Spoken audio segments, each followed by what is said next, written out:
Ini kalau pengantin baru lama tidak dikarunia anak, kurban dulu. Fasolli sholat adalah Idul Adha, wanhar dan nyembelih kurban.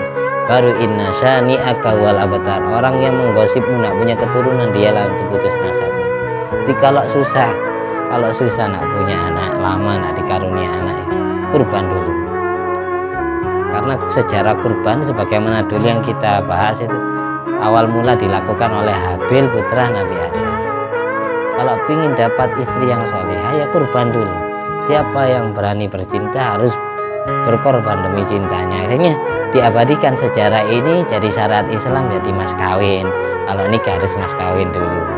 Habil ingin mendapatkan iklima harus mengeluarkan kurban domba. Qabil yang ingin mendapatkan iklima harus mengeluarkan korban berupa biji gandum. Tapi sayang kurban yang Allah terima adalah kurbannya Habil. Hingga yang dapat iklima adalah Habil. Kayak itu kisah kurban pertama, kisahnya Nabi Adam, bukan kisahnya Nabi Ibrahim. Allahu Akbar, la ilaha illallah, Allahu Akbar. Assalamualaikum warahmatullahi wabarakatuh.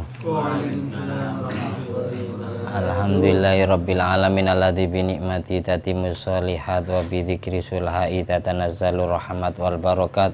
Wassalatu wassalamu ala sayyidi sadat sayyidina maulana Muhammadin qutbil qadat wa ala alihi wa ashabihi al-anjumi zahirat amma ba'du. Allahumma sholli ala ruhi sayyidina Muhammadin fil arwah wa ala jasadi fil ajasad wa ala qabri fil kubur wa ala alihi washabihi wasallim. Rabbi syrah li sadri wa yassir li amri wa hlul 'uqdatam min lisani yafqahu qawli. Rabbi zidni ilma warzuqni fahma. Allahumma aftah alaina futuhal arifin waj'alna khalisatan liwajhikal karim. Allahumma aftah alaina futuhal arifin waj'alna khalisatan liwajhikal karim. Allahumma aftah alaina futuhal arifin waj'alna khalisatan liwajhikal karim. Allahumma rzuqna fahman nabiyyin wa ilhamal malaikatil muqarrabin. Allahumma nawwir qulubana bi nuri hidayatika kama nawwartal arda bi nuri syamsika. Rabbana anfa'na bima 'allamtana, rabbi 'allimna alladzi yanfa'una, rabbi faqihna wa faqih ahlana wa qarabati lana fi dinina. Allahumma sholli ala ruhi sayyidina Muhammadin fil arwah wa ala jasadi fil ajsad wa ala qabri fil kubur wa ala alihi wasallim. Allahumma sholli ala sayyidina Muhammadin wa ala ali sayyidina Muhammad ma'danil judi wal karam bail ilmi wal hilmi wal hikami wa barik wasallim. Bismillahirrahmanirrahim. Malam hari ini kita membaca fawaid, beberapa faedah yang berkenaan dengan udhiyah kurban. Semoga semua ilmu yang kita baca jadi ilmu yang bermanfaat dan barokah fiddin wa dunya wal akhirah, bermanfaat bagi masyarakat yang hidup di sekitar kita, bermanfaat bagi semua yang mengikuti pengajian ini secara langsung maupun yang melalui virtual. Al-hadiniyat wa ala kulli niyatin sholihah wa ala kulli man wa salafus sholih wa ala kulli niyati jami'i masyayikhina wa jami'i awliya Indonesia wabil akhos awliya itis ahwali songo bijena bil mustafa wal mujadaba Muhammadin sallallahu alaihi wasallam bisiri asraril fatihah. A'udzubillahi minasyaitonir rajim. Bismillahirrahmanirrahim. Alhamdulillahirabbil alamin arrahmanir rahim maliki yaumiddin. Iyyaka na'budu wa iyyaka nasta'in ihdinas siratal mustaqim siratal ladzina an'amta 'alaihim ghairil maghdubi 'alaihim waladdallin amin. Al-Fatihah. A'udzubillahi minasyaitonir rajim. Bismillahirrahmanirrahim. Alhamdulillahirabbil alamin arrahmanir rahim maliki yaumiddin. Iyyaka na'budu wa iyyaka nasta'in ihdinas siratal mustaqim siratal ladzina an'amta 'alaihim ghairil maghdubi 'alaihim waladdallin amin. Kitab yang kita baca kitab Syamsul Munirah. Kita fatihai semua mu'alif, semua ulama yang nama-namanya disebutkan di kitab ini. Ali bin Hasan bin Harun, Syekh Ibrahim Al-Baijuri, Imam Tirmidzi, Sayyidah Aisyah radhiyallahu anha, Syekh Busra Al-Karim, Syekh Rahmatil Ummah radhiyallahu anhum, salatu wassalamu ajma'in wa jami' ashabi Syafi'iyah bil asir, yani Imam Ahmad bin Idris Syafi'i. Al-Fatihah. A'udzubillahi minasyaitonir rajim. Bismillahirrahmanirrahim. Alhamdulillahirabbil alamin arrahmanir rahim maliki yaumiddin. Iyyaka na'budu wa iyyaka nasta'in. Ihdinas siratal mustaqim. Shiratal ladzina an'amta 'alaihim ghairil maghdubi 'alaihim waladdallin. Amin. Fawaid, beberapa faedah lil udhiyah yang menerangkan tentang hewan kurban. Al-udhiyah itu hewan kurban. Al-aslu fil udhiyah qaulu ta'ala fasholli li rabbika wanhar, surat Al-Kautsar ayat 2. Dalil asal atau dasar di dalam syariat kurban ini adalah firman Allah di Al-Quran, fasholli, sholatlah kamu Muhammad li rabbika, karena Tuhanmu, sholatlah Idul Adha, sholatlah hari raya Idul Adha, wanhar, dan sembelihlah kurban, surat Al-Kautsar ayat 2. Ai sholli sholatal id, sholatlah Idul Adha, wanhar, dan sembelihlah al-udhiyata, hewan kurban. Binaan berdasarkan ala asharil aqwal, menurut pendapat yang paling masyhur, annal murada bis sholat sholatul id wa bin nahri dzabhul udhiyah. Yang dimaksud daripada sholat di dalam perintah Allah di Al-Quran tersebut, fasholli li rabbika, sholatlah kamu, yang dimaksud adalah sholat hari raya Idul Adha. Wa bin nahri, yang dimaksud wanhar, sembelih, yang dimaksud adalah dzabhul udhiyah, menyembelih hewan kurban, bukan menyembelih hewan akikoh, bukan menyembelih dam-dam haji umroh. Ayat surat Al-Kautsar ini turun di saat Nabi bertemu dengan orang kafir yang bernama As bin Wa'il. As bin Al-Wa'il ini gembosi Kanjeng Nabi, memprovokasi. Dia ketemu Kanjeng Nabi di luar, dan sedang orang lain sedang duduk di sebuah tempat menyaksikan obrolan Kanjeng Nabi dengan As bin Wa'il ini. As bin Wa'il ini ngomong, ngatain gini, ya Muhammad, anta abtar, wahai Muhammad, kamu putus nasabnya, kamu tidak mungkin punya anak turun lagi. Dia ngomong seperti itu sehabis putra Kanjeng Nabi meninggal dunia. Anak pertamanya yaitu Sayyidina Qasim. Anak pertamanya Rasulullah SAW itu namanya Qasim. Jumlah putra putri Kanjeng Nabi itu 7. Yang satu dari Siti Mariatul Qibtiyah, budaknya yang dari Mesir, Al-Qibtiyah yang sebangsa Egypt atau Mesir, yang wafat sesudahnya terjadi gerhana rembulan pertama kali, yang bernama Sayyidina Ibrahim bin Muhammad SAW, putra daripada budaknya Nabi yang bernama Siti Mariatul Qibtiyah. Ada yang bilang budaknya, dibilang istrinya, Siti Maria Al-Qibtiyah. Terus baru terjadi gerhana rembulan. Akhirnya turun ayat Quran, inna syamsa wal qamara ayatani min ayatillah. Sesungguhnya matahari sama rembulan di antara tanda-tanda kebesaran kekuasaan Allah. Janganlah kau sujudi, janganlah kau sembah, karena matahari dan rembulan itu bukan Tuhan. Adanya gerhana rembulan, gerhana terjadi itu bukan karena matinya seseorang, karena semuanya mengira bahwasanya terjadinya gerhana gara-gara wafatnya putra Nabi yang bernama Sayyid Ibrahim. Aslinya bukan karena itu. Tidak ada sangkut pautnya gerhana dengan matinya seseorang. Itu. Kemudian pada saat putra Nabi yang pertama yang bernama Sayyidina Qasim wafat, baru digosip lagi Muhammad abtar, Muhammad putus. Yang gosip pertama As bin Wa'il. As bin Wa'il ini tokoh Yahudi yang dia ditakdir terus kafir. As bin Wa'il gosip. Terus setelah dia pisah dengan Kanjeng Nabi, ditanyai oleh teman-temannya yang sedang menyaksikan obrolan dua sosok manusia ini. As bin Wa'il ini ditanyai, siapa gerangan yang kau ajak berdialog? As bin Wa'il bilang, yang saya ajak ngobrol adalah orang yang abtar, orang yang putus nasabnya, orang yang sudah tidak mungkin punya keturunan lagi.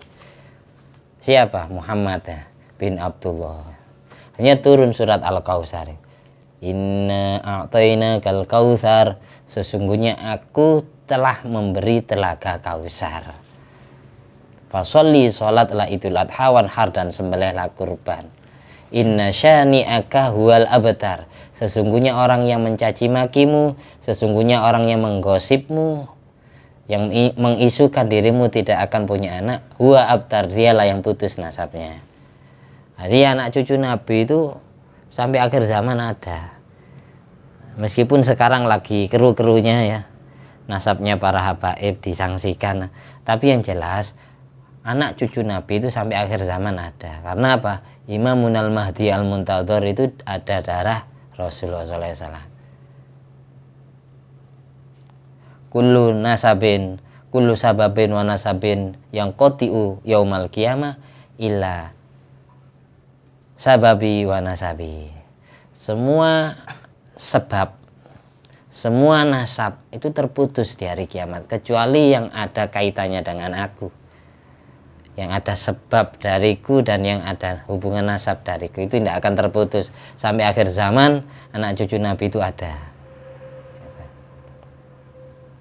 Sayyidina Qasim anak pertamanya Nabi, makanya Nabi alam kunyanya, nama panggilannya Abul Qasim.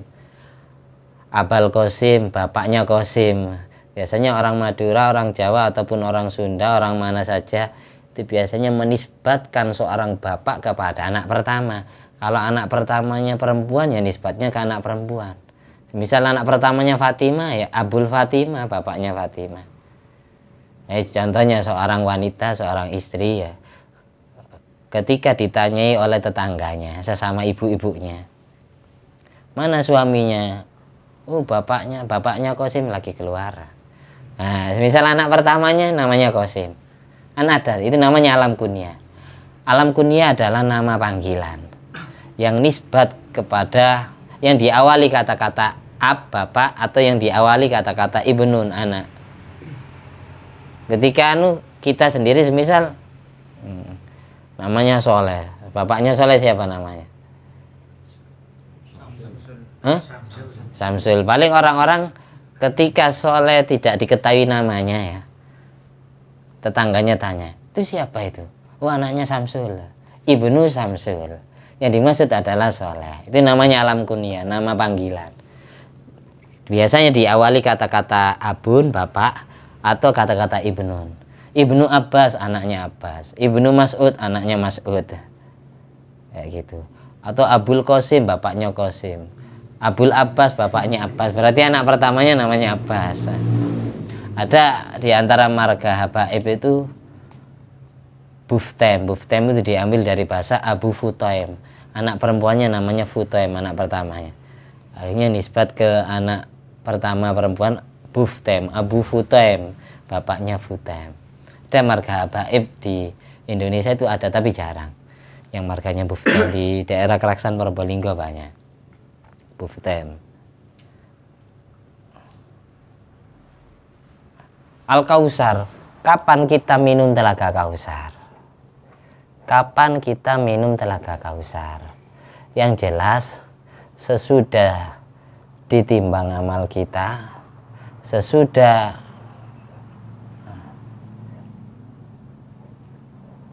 ditimbang, sesudah melewati jembatan Sirat, bisa mencicipi telaga Kautsar. Karena semuanya itu haus lah di hari kiamat, kecuali yang umatnya Rasulullah SAW disuruh minum telaga Kautsar dulu, baru layat abadan, dia tidak akan pernah haus selamanya meskipun hanya minum satu tetes. Jadi setelah melewati jembatan Shiratal Mustaqim, semua orang kafir tenggelam, terjerumus masuk ke neraka jahanam. Sedang orang Islam yang selamat ya bebas dari jembatan Sirat. Pada saat itu haus semua, diizini minum telaga Kautsar dulu sama Allah. Sebelum masuk surga sudah diizini minum telaga Kautsar dulu. Itu diperuntukkan untuk umatnya Kanjeng Nabi, bukan hanya Nabi Muhammad SAW saja. Nabi pada saat turunnya ayat ini Nabi senyum. Ditanyai, kenapa jenengan kok senyum? Karena saya habis dituruni ayat Quran sama Allah. Jibril tadi membawa wahyu dari Allah, bunyinya seperti ini, dan saya nasabnya tidak akan terputus. Jadi kalau ingin lama nak punya anak ya kurban dulu, insya Allah diberi kasih jalan mudah punya anak, punya keturunan. Jadi kalau pengantin baru lama tidak dikarunia anak, kurban dulu. Fasolli, sholat adalah Idul Adha, wanhar, dan nyembelih kurban. Baru inna syani'aka wal abtar. Orang yang menggosipmu nak punya keturunan, dialah untuk putus nasabnya. Jadi kalau susah nak punya anak, lama nak dikarunia anak kurban dulu.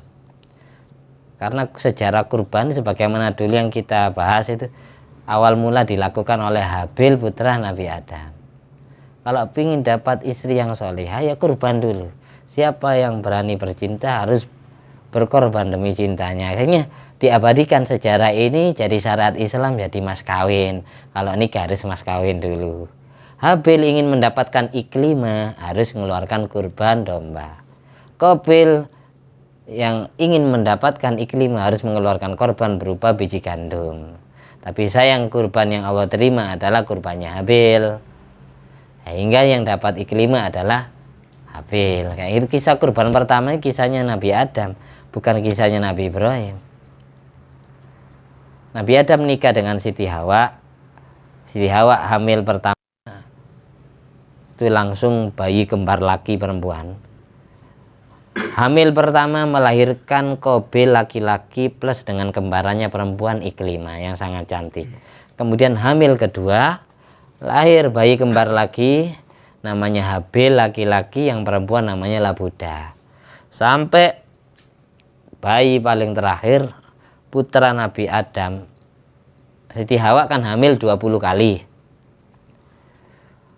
Kehamil yang ke-20 itu anak paling terakhir itu kembar laki perempuan namanya Abdul Mughis sama Ummul Mughis.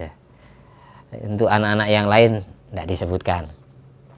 Sesudah itu ketika semua putra Nabi Adam ini pubertas, menginjaki usia akil balik, mulai berai, mulai gairah syahwatnya memuncak.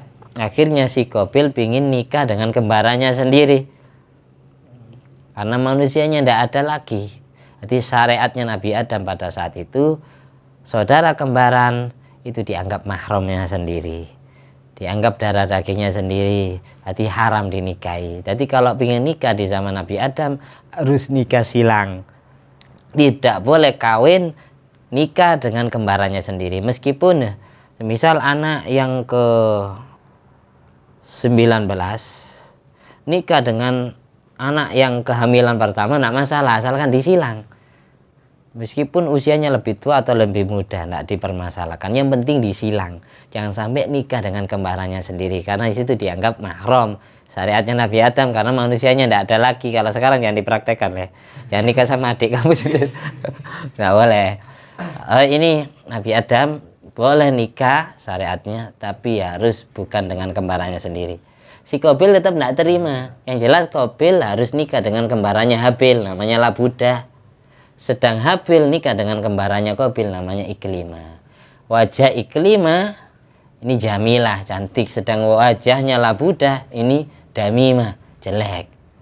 Qabil merasa diskriminasi, merasa tidak diadili sama Nabi Adam. Apa ini pilih kasih ini? Masa saya dapat yang jelek ya? Bukan, nah ini sudah perintah Allah, ini wahyu dari Allah. Nak boleh anakku nikah dengan kembarannya sendiri, itu karena darah dagingmu sendiri, karena itu sedara dengan kamu, sedaging dengan kamu, tidak boleh, itu mahram kamu sendiri. Akhirnya tidak percaya si Qabil kalau ini betul-betul perintah dari Allah. Ya sudah, kalau kamu tidak percaya, saya minta petunjuk kepada Allah dulu. Ya Allah, anak saya ini yang namanya Qabil tidak terima kalau dapat Labuda, kembarannya Habil. Pinginnya tetap dapat kembarannya sendiri karena lebih cantik. Ya sudah, akhirnya disayembarakan, dapat wahyu, malaikat Jibril turun menemui Nabi Adam ya. Akhirnya suruh berkorban. Dua orang ini suruh berkorban. Qabil suruh berkorban, Habil suruh berkorban. Siapa yang kurbannya diterima oleh Allah, maka dialah berhak yang mendapatkan Iklimah. Kemudian kisah ini dijadikan syariat Islam, jadilah mas kawin. Kalau ini harus ada mas kawinnya. Nah, itu awalnya. Akhirnya si Qabil ini karena dia petani, dia bercocok tanam tanaman gandum, dia pilih gandum terjeleknya dipersembahkan kepada Allah, disuruh taruh di atas bukit. Sedang Habil, karena Habil ini pengembala kambing, pengembala domba, dia keluarkan kurbannya domba yang terbaik yang dia miliki, ditaruh di atas gunung semua. Nanti tanda-tanda diterima oleh Allah akan datang narun baido, api putih yang datang dari langit, yang melumat atau yang membakar atau yang memakan, membawa salah satu dari kurbannya dua orang ini. Ini datang beneran, dinanti oleh dua orang ini. Datang beneran, api yang warnanya putih dari langit. Yang disambar, yang dipilih adalah dombanya Habil. Dibawa terbang ke langit, akhirnya tidak kembali lagi. Berarti yang ke bawah oleh api itu kurbannya berarti yang diterima. Watlu alaihim naba abnai Adam idzu qarraba qurbanan fatuqbila min ahadima wa lam yutaqabbal minal akhar. Ceritakanlah Muhammad kepada kaummu tentang kisah dua putranya Adam yang keduanya mengeluarkan kurban. Kurban ini bahasanya Arab kan, qoroba yakrubu. Artinya dekat. Qarraba yuqarribu takriban, kurbanan. Isi masdarnya qarraba, mengeluarkan kurban. Maksudnya apa? Mengeluarkan sebuah persembahan dihadiahkan kepada Allah dengan tujuan taqarrub, mendekatkan diri kepada Allah. Makanya istilahnya kurban. Dulu kurban itu yang penting ya, ada yang dipersembahkan, entah itu hewan, entah itu tanaman. Terus syariat kita karena meneruskan syariatnya Nabi Ibrahim, awal mula yang disembelih Nabi Ibrahim adalah hewan, hanya syariat Islam adalah kurban hewan, bukan kurban tanaman. Pada saat falammatallahu lil jabin, pada saat Nabi Ibrahim menyembelih Nabi Ismail, ini tidak tedas lehernya. Jadi ini pisaunya padahal tajam itu, tidak bisa menggores leher Nabi Ismail. Akhirnya turun firman Allah, ayya Ibrahim qad saddaqta ru'ya wa innahu lahuwal balaul mubin. Wahai Ibrahim, mimpimu benar. Kamu mimpi nyembelih anakmu 3 malam. Itu benar, itu perintahku. Itu termasuk balak besar, ujian besar bagimu. Tapi wa fadainahu bidzibhin azim. Aku tebus putramu dengan sesembelihan yang mulia. Yang dimaksud dzibhin azim, semua ulama tafsir sepakat kabsyu Habil, dombanya Habil yang dulunya pernah dibawa api ke langit itu. Itu Allah turunkan lagi ke bumi pada saat Nabi Ismail atau Nabi Ishak, ulama hilafkan ya. Pada saat Nabi Ibrahim menyembelih anaknya, ada yang bilang Nabi Ismail, ada yang bilang Nabi Ishak. Digores nak tedas, baru turun domba dari langit sebagai tebusan Nabi Ismail. Jadi akhirnya domba ini yang disembelih. Dombanya siapa yang disembelih Nabi Ibrahim? Yaitu dombanya Habil putra Adam. Sesudah wafatnya Habil, barulah Nabi Adam dikaruniai anak yang soleh, yang kelak akan menjadi nabi pengganti Nabi Adam yang bernama Nabi Syis. Nabi Syis lahirnya sendiri, tidak punya kembaran. Karena apa? Datangnya Nabi Syis, kelahiran Nabi Syis menggantikan Habil yang dibunuh oleh Qabil. Gara-gara kurbannya Habil diterima ini, akhirnya Qabil iri, dendam, akhirnya adiknya dibunuh. Jadi pembunuhan manusia pertama di muka bumi gara-gara rebutan wanita. Nah, sesudah Habil meninggal, istrinya Habil dibawa pergi. Yang namanya Iklimah sama Qabil, berzina dia. Anak cucunya Qabil ini Allah habiskan pada saat banjir tufan.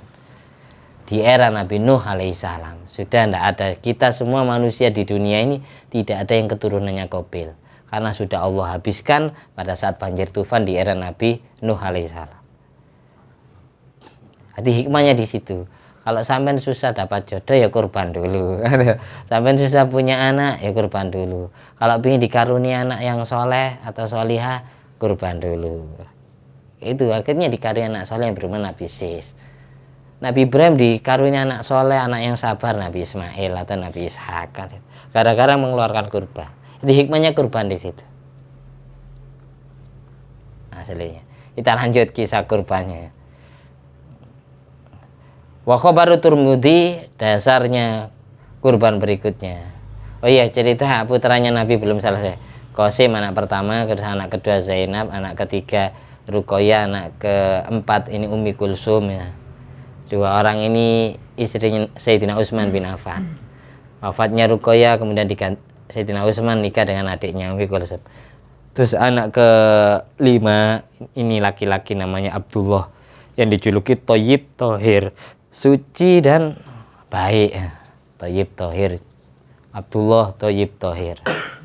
Terus anak yang keenam Siti Fatimah Az-Zahra. Siti Fatimah Az-Zahra menjadi penutup putri Nabi. Siti Fatimah Az-Zahra. Semuanya yang selain Sayyid Ibrahim itu putra putri daripada Siti Khadijah Al-Kubra.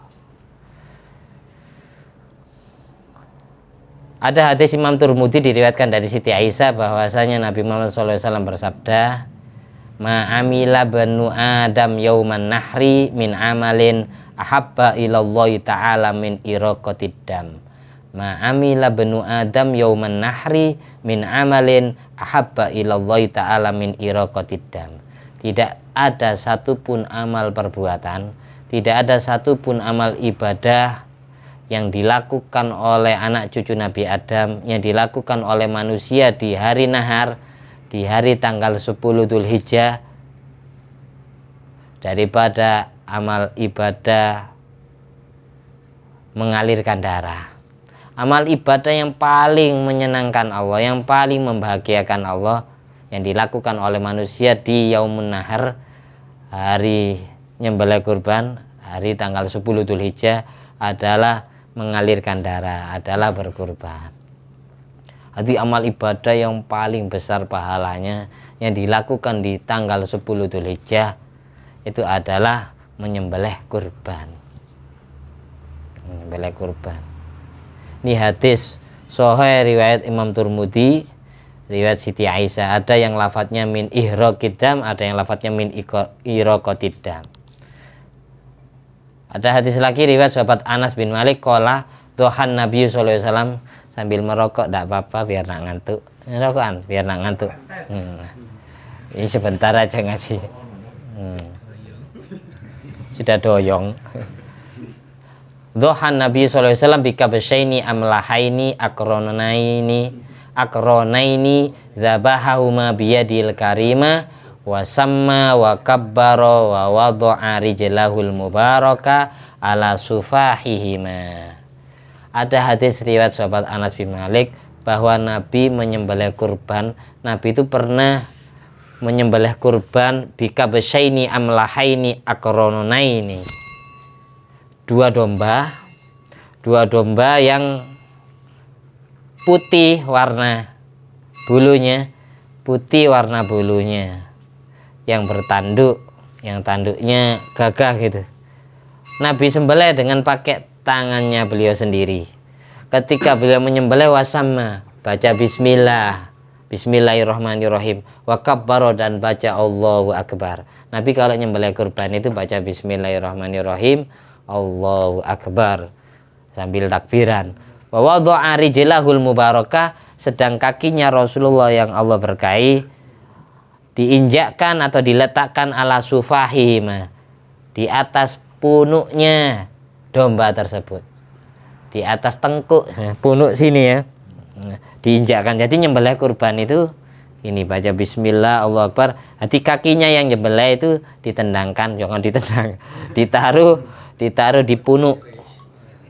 Ini leher ya, berarti sini, bagian sini pemisah antara leher dengan punggung. Ini nanti diinjakkan di situ yang sunat, diinjakkan di situ kakinya yang nyembelih. Kanjeng Nabi kalau nyembelih hewan gitu, kalau enggak baca bismillah gimana, enggak baca Allahu Akbar gimana, apakah hewannya bangkai? Hewannya tetap hewan halal, karena baca bismillah sama baca Allahu Akbar hukumnya sunat.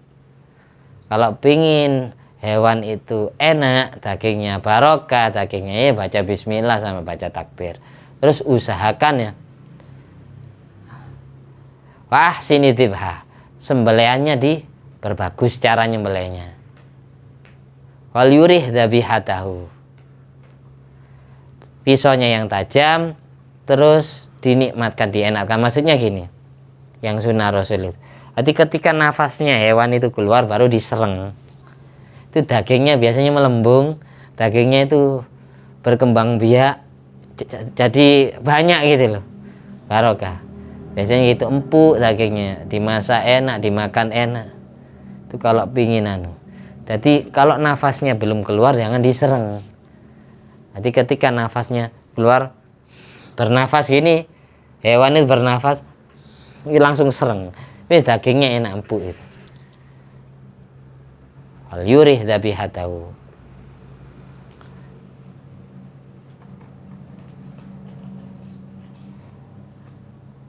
Wa makna amlahaini abyadaini, yang dimaksud kambing yang amlahain, dua kambing, adalah dua kambing yang abyadaini, warna bulunya putih, atau alladani bayaduhuma aktsaru min sawadima. Kalau tidak menemukan kambing yang warna bulunya putih semua, maka carilah kambing yang warna putihnya lebih banyak daripada warna hitamnya. Intinya warna putihnya itu lebih dominan daripada warna hitamnya atau coklatnya. Itu tidak apa-apa. Terus kambingnya yang sehat, jangan yang sakit, karena pengaruh. Kambing sakit itu tidak sah dibuat kurban. Nanti kita bahas di pertemuan berikutnya. Yang penting kita baca dulu. Terus sekarang bahas waktu. Waktunya kurban itu kapan? Ya dukhulu waktu tadhiyah idza tala'ati syamsu yauman nahri wa madha qadru rak'ataini wa khutbataini khafifataini. Masuknya waktu penyembelihan kurban itu dianggap masuk dimulai terbitnya matahari di hari nahar, hari tanggal 10 Dzulhijjah, dan lewat kira-kira 2 rakaat dan 2 khutbah yang ringan untuk sholat Idul Adha. Arti waktu penyembelihan kurban itu dimulai terbitnya matahari dan kira-kira sudah pelaksanaan sholat Idul Adha dan sudah pelaksanaan 2 khutbah yang ringan, yang cepat, yang tidak lama-lama.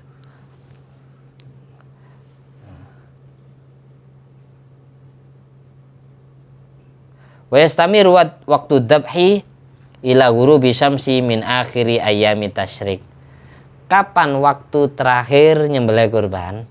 Waktu terakhir nyembelih kurban adalah sampai di terbenamnya matahari di akhir hari tasyrik. Terbenamnya matahari di akhir hari tasyrik. Jadi mulai waktunya mulai sesudah pelaksanaan sholat Idul Adha tanggal 10 Dzulhijjah sampai tanggal adzan maghrib tanggal 13 akhir hari tasyrik. Jadi 4 hari waktu orang kurban itu. Tanggal 10 Dzulhijjah, 11 Dzulhijjah, 12 Dzulhijjah, 13 Dzulhijjah. Tanggal 13 Dzulhijjah azan maghrib malam 14 itu sudah dianggap habis waktunya. Bagi orang yang sudah nadar kurban, semisal tidak sempat nyembelih kurbannya di 4 hari, maka tetap kurbannya wajib disembelih, qodoan. Sama kayak sholat ya, kita tidak sempat sholat fardu di luar waktunya ya, habis waktunya akhirnya ya diqodoi sholat. Karena kurban ini juga ibadah, ketika waktunya habis maka wajib diqodoi untuk orang yang kurban nadar. Jadi kurban itu ada 2, ada kurban sunat, ada kurban nadar. Kalau kurban nadar wajib. Terus yang berkurban haram menikmati dagingnya secuil pun. Ini kalau kurban wajib. Kalau sudah nadar wajib diberikan ke orang semua. Tapi kalau kurban sunat, yang berkurban sunat memakan secuil, boleh ngambil dagingnya sepertiga, sisanya dikasihkan ke orang. Paham ya? Makanya hati-hati kalau kurban. Jelas waktunya ya. Terus ini, man nadhara udhiyatan muayyanatan. Orang yang sudah terlanjur nadar kurban yang sudah ditentukan. Contohnya dia ngomong gini, lillahi alayya an udhiya bihadhi. Saya punya kewajiban Allah untuk menyembelih kurban hewan saya ini. Nah, ini belum datang tanggal 10 Dzulhijjah. belum lebaran, kamu beli kambing, kambingnya ada di kandang. Sekarang ini semisal Dzul Qo'dah kan masihan, terus ngomong, kambing ini kalau lebaran mau saya sembelih untuk kurban, semisal ya, sudah diisarai gitu, ini jadi kurban nadar ini, ngerti? Ini jadi kurban nadar ketika kita nunjuk kambing itu, ngisarati. Itu buat apa dengan beli kambing? Buat kurban, buat kurban. Nah ini jadi wajib ini, jadi wajib. Makanya hati-hati kalau ngomong. Jadi tuannya orang yang berkurban haram menikmati dagingnya. Kalau gini gimana? Nah, ini kurbannya sendiri, kurban nadar ya. Terus sudah disodakokan semua ke orang ya. Lalu kita diundang selamatan tetangga. Terus jaminannya, suguhannya ya daging kurban kita itu. Nah ini masalah sudah diberikan kan, berarti punyanya orang. Kita datang ke rumah orang itu bertamu, bukan makan kurban kita sendiri, makan hak miliknya orang lain. Kalau seperti ini tidak masalah. Belum disodakokan diambil dulu. Sementara kurban nadar ya wajib kan, haram dimakan. Tuh. Jadi solusinya gimana kalau kita ditanyai orang? Ketika ucapan lillahi aliyan udhuhiya bihadhi, saya punya kewajiban kepada Allah untuk mengorbankan hewan saya ini, atau ja'altu hadhi udhiyatan, aku jadikan hewan aku ini hewan kurban. Sementara lebaran kurban masih belum datang. Ini namanya nazar. Atau dia ngomong gini, nazar hewan tapi dalam tanggungan, lillahi aliya udhiyatun, saya punya kewajiban kepada Allah, saya bernadar mau berkurban. Ini sudah, meskipun hewannya belum ada, dia ngomong kayak gitu, itu namanya nadar. Jadi ketika dia sudah beli hewan, hewannya otomatis jadi hewan kurban. Makanya kalau ditanyai orang, semisal hewannya datang, solusinya ini buat apa? Ini buat apa ini? Buat apa dengan beli kambing? Mau saya sembelih nanti ya. Itu kan tidak masalah kalau gitu. Jadi bukan kurban nadar. Tapi kalau sudah ada kata-kata mau saya kurbankan, ini sudah jadi ya. Nah, kurban nadar. Jadi tidak usah ngomong-ngomong enak. Waktunya lebaran nanti beli kambing, beli sapi. Kalau ditanyai orang buat kurban dah. Pokok saya sembelih gitu. Saya sembelih pokoknya. Iya, disembelih untuk kurban ya. Pokok saya sembelih gitu. Tidak usah jawab gitu ya. Ini antisipasi biar kita bisa makan juga, biar jadi hewan kurban sunat. Ya pengku itu solusi itu. Jadi hati-hati. Ini perlu ngaji itu, bab ini perlu. Jadi ketika punya omongan nadar seperti itu, lazimahu dzabhuha fi waqtiha, dia wajib nyembelih kurban ketika waktunya sudah datang. Yang paling terakhir, yukrahu li muridit tadhiyya an nafsihi fi asri dzil hijjah walau yaumal jum'ah hatta yudhhiya. Dimakruhkan bagi orang yang punya keinginan mau berkorban di tanggal 10 Dzulhijjah, meskipun tanggal 10 Dzulhijjahnya pas hari Jumat. Dimakruhkan sampai yudhhiya, sampai dia sudah menyembelih hewannya. Apa yang dimakruhkan bagi orang yang mau berkorban? Ayyuzila syai'an min sya'rihi aw ghairihi, menghilangkan sesuatu dari rambutnya atau dari anggota tubuhnya. Kadufrihi, seperti kukunya, wasairi ajza'i dhahira, dan seluruh juz bagian anggotanya yang zahir, alis ya, telinga, jari-jari, pokoknya anggota tubuhnya jangan dibuang sebelum hewan kurbannya disembelih.